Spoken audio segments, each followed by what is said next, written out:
Good evening. We begin tonight with breaking news out of Idaho, with police telling NBC News there are fatalities in a shooting incident outside an In-N-Out burger restaurant.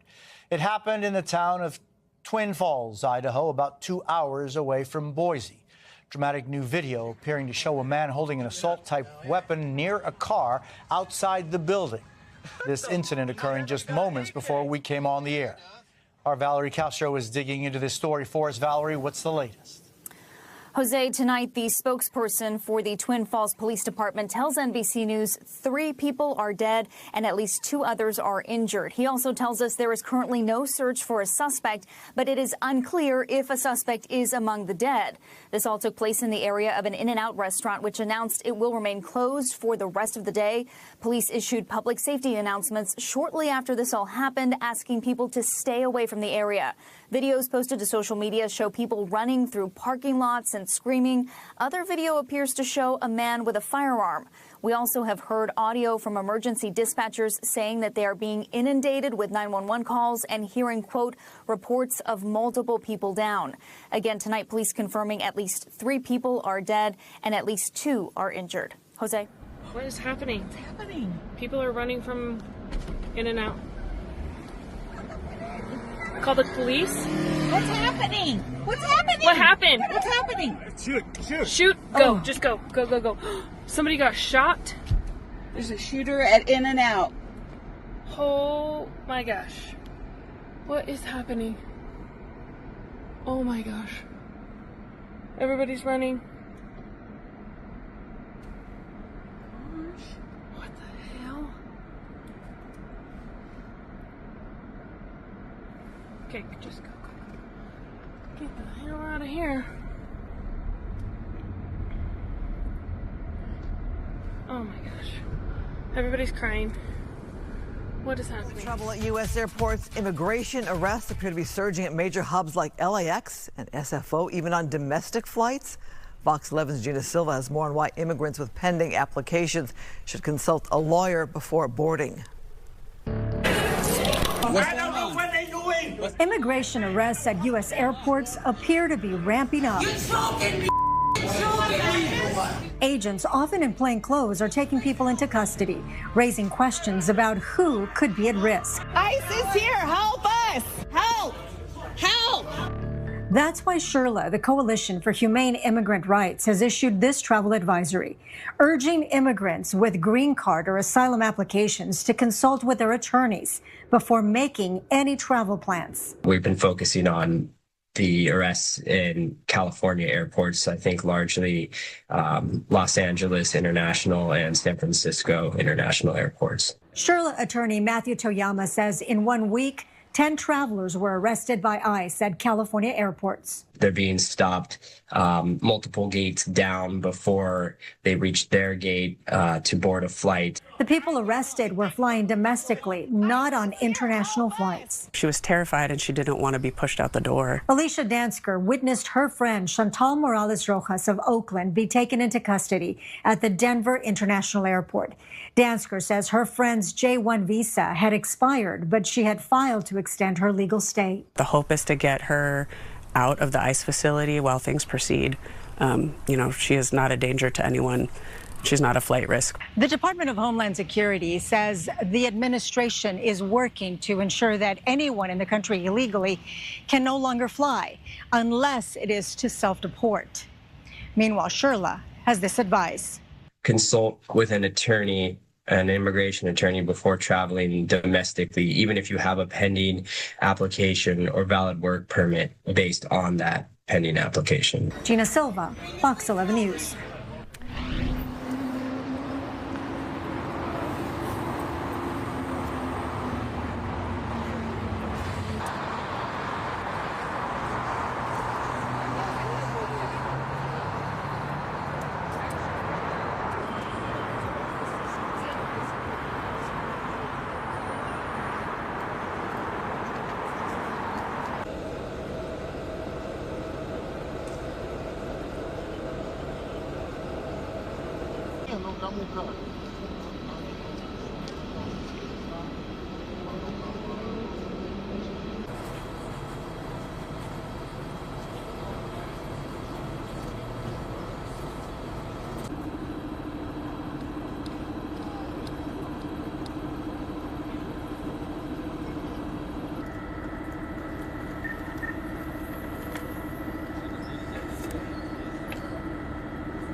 Mire, ahí está la avioneta.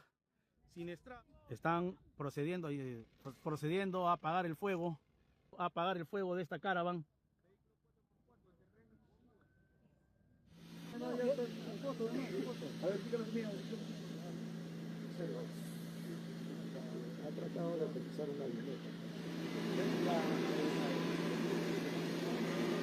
Están en la aeronave de la empresa Caravan. A small tourist plane has crashed in southern Peru, killing all 13 people on board. Officials say that it caught fire after impact, making rescue impossible. The aircraft, operated by a private company, Aerodiana, was carrying 11 foreign nationals, including 7 Italians, 2 Germans and 2 Spaniards, along with the 2 crew members when the plane went down in Pueblo Viejo. It departed from Pisco Airport and was on a sightseeing flight over the Nazca lines. The crash happened a day after flights over the Nazca lines were suspended due to high wind speed, thus resulting in reduced visibility. Meanwhile, 2 other tourist planes were diverted to alternate airports for the same reason. Now, the cause of the crash, it still remains under investigation. Peru's Ministry of Foreign Trade and Tourism is coordinating with the embassies of the victims' home countries and providing assistance.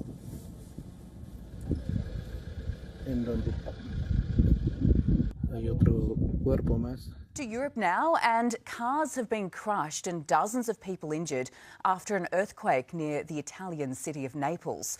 While in Greece and beyond, wildfires are stretching crews and residents to the limit. Tom Duffy reports. Cliffs crumble near Naples. The energetic Italian region jolted to a new extreme. Cars flattened, empty buildings now in ruins. A magnitude 4.7 earthquake was the strongest tremor to hit the region in the last 40 years. Mamma mia. Mamma mia. 300 people were forced to evacuate the city of Pozzuoli as landslides swept through. At least 26 people injured as power went out and train services came to a halt. Europe on high alert with another natural disaster across the Ionian Sea as firefighters in Greece tackle fire on fire.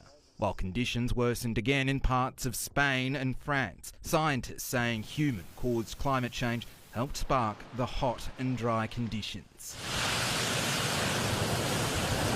Evacuations and emergencies across Europe as the summer swelters on. England is grappling with a fast-developing flash drought as scorching heat and record-low rainfall push half the country into official drought status. Rivers are shrinking, reservoirs are running low, water restrictions are expanding, and even the iconic Stonehenge now stands surrounded by parched, yellowed landscapes. Take a look.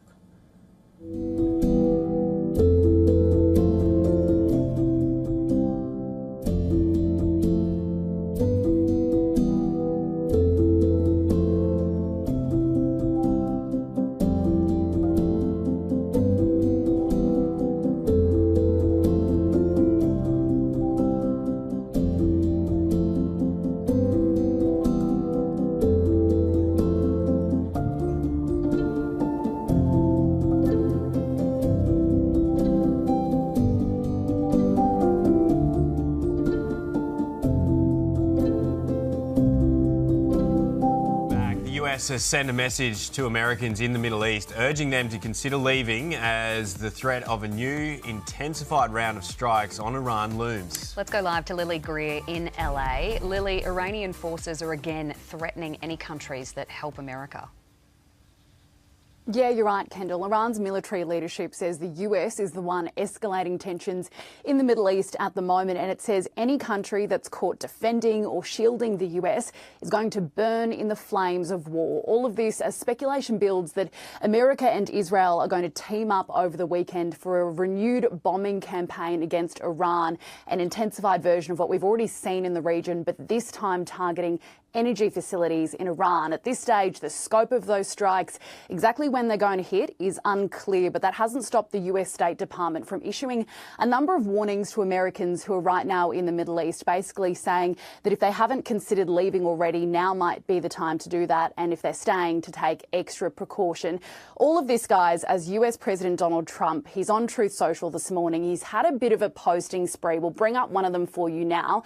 The first post that's sort of interest is Trump with Trump 2028, another reference to the US president going for another term. He's not allowed to do that under the US Constitution, but that hasn't stopped him from talking about it an increased amount of times in recent weeks. We've also got another post which can only be described as Trump Elvis, the face of the US president on the body of Elvis Presley wearing a bedazzled white jumpsuit. Exactly why he has posted that is unclear, but we've got another political meme he's posted as well. The face of the US president looking quite menacingly over the top of Greenland.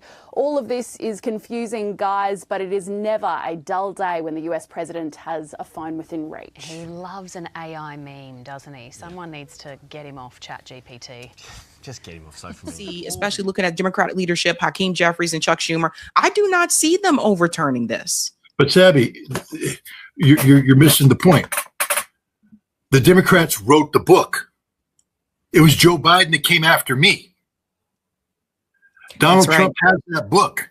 He's just putting in different names. The Democrats wrote the book. The Democrats wrote the book. The Democrats wrote the book. The Democrats went after the Uhura group. Yep. The Democrats went after me. So this isn't Donald Trump inventing something. This is Donald Trump simply taking the game plan written and executed by the Democrats and applying it against a new set of targets. So if the Democrats come in, they have the game plan that they wrote and they will apply it. This is the death of America. This is why America is dying, because neither party respects the rule of law. Neither party respects freedom of speech. Neither party respects fundamental constitutional rights. Both parties have been corrupted, and the one unifying factor in the corruption is Ukraine and Israel. Both parties have shown themselves to be willing to subordinate basic constitutional protections to foreign governments to basically wipe it clean, to go after people because Ukraine isn't happy, because Israel isn't happy. And now if we get this legislation passes that merges the Israeli military, the American military, merges the intelligence, it's over. Israel will be writing the legislation. Israel will control. They already bought Congress. They brag about it. $100 million to buy Congress, $30 million to remove Thomas Massie. And what are the American people doing? Not a damn thing. You said they fell asleep under Biden. They're falling asleep now. They don't understand the danger. They don't understand the danger. Once you allow, the beauty of the Constitution is, and this is why the ACLU defended the KKK's right to protest. People say, why are you defending the KKK? I'm not defending the KKK. I'm defending you. I'm defending all of America, because the right to protest, freedom of speech, is an absolute right that cannot be infringed on by the U.S. government. If you disagree with the KKK, come up with a better idea. And most people can. That's why the KKK is shrinking, becoming nothing. But don't suppress them. Don't use the rule of law to silence them, because once you establish the precedent that they're bad, we can silence them. Soon the finger will point at you, and they'll come after you. And that's where we are today. The U.S. government is completely out of control. If this legislation passes, frankly speaking, it's the end of the constitutional republic, because we're no longer the United States of America. We're Greater Israel. And people need to understand that. We're on the brink of becoming a different state, Greater Israel. And that means the U.S. is dead. Take the flag down, put up a new flag, call it something different, whatever. But don't call yourself an American, because you're not an American anymore. It may seem harsh to some, but the thing is, like, you're right. This is what we've been trying to warn people about. Like, this is not something to just shrug off or whatever. And I've seen it happen on both sides. I've seen the censorship and the attacks happen when Democrats were in power. I've seen it happen when Republicans were in power. Both parties support this type of activity. And Scott is right. This will be the way that they get people to shut up about the criticism of Israel. to that, I say we need a massive movement in this country. That's why I tell people just voting isn't going to cut it. Like the same way we got out in the streets, for Gaza, we need to double that and get out in the streets over this piece of legend. This is very, very dangerous. There's a reason why they wanted Thomas Massie out of there. There's a reason why they want other people out of there. That's why they're buying all these elections. Like they want this legislation to pass. And it is very scary. And everybody should be concerned whether you have had supported Israel or not. They could come after you for something else. Like this is how it starts, right? So it's just, I think the freedom of speech issue cannot be stressed enough. The other thing I wanted to mention is somehow Iraq is now back in the picture too. Speaking of Ukraine and then also Iran and Israel, this was released by Constitutional Nobody, but also shared on Ground News. Ukraine has denied any involvement here in Kyiv-linked militants busted in Iraq. So it says that Iraq authorities have busted several militant cells linked to Ukraine that were involved in multiple attacks within the country. This is according to the National Security Advisor. The top official made remarks on Monday during an interview with Jalila TV, stating that the country's intelligence service has concluded that Ukraine has been meddling within Iraq. What do you believe this is all about, Scott? Because I know for those who are not aware, Scott was one of the ones that warned people that there were no weapons of mass destruction in Iraq, like early on. What do you feel is they're trying to, why would Ukraine have these? We now have one of the last warning signs you're going to see before big war pops off. And that is when they tell Americans around the world to get ready to flee. This is being issued by multiple U.S. embassies, putting out a stark alert, specifically over the issue with Iran. It's being said that this thing is going to spiral out of control here within the week, and that it could begin at any moment. The U.S. is promising that they're going to pound Iran harder than they've ever hit them, and it's going to be from the U.S. and Israel this time. So people should get ready for all of this. There are no talks. Everything is getting shut down, all these routes around the world.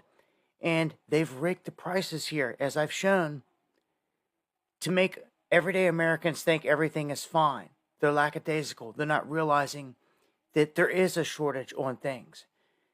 Well, this warning now goes out to 10 countries. The UAE, Qatar, Oman, Iraq, Jordan, Israel, Kuwait, Saudi Arabia, Bahrain, and most recently, Egypt. They feel any one of these places could get hit hard. We've seen last time Israel itself got hit by hypersonics. They're announcing they're going to be in the mix this time. So this is a security alert issued advising travelers to exercise heightened vigilance and to be prepared for flight cancellations and airspace closures.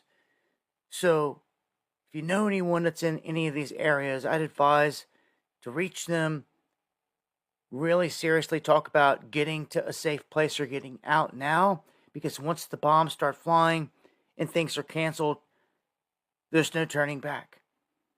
So again, they're telegraphing the largest bombardment yet, and they're going to hit energy infrastructure in Iran.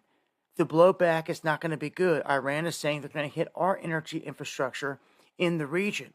The U.S. has been pulling troops and equipment out of certain places, which is interesting as well, because they know it's going to get wiped out. But what happens when the grid goes down here in America? You better be ready, because blowback is going to happen.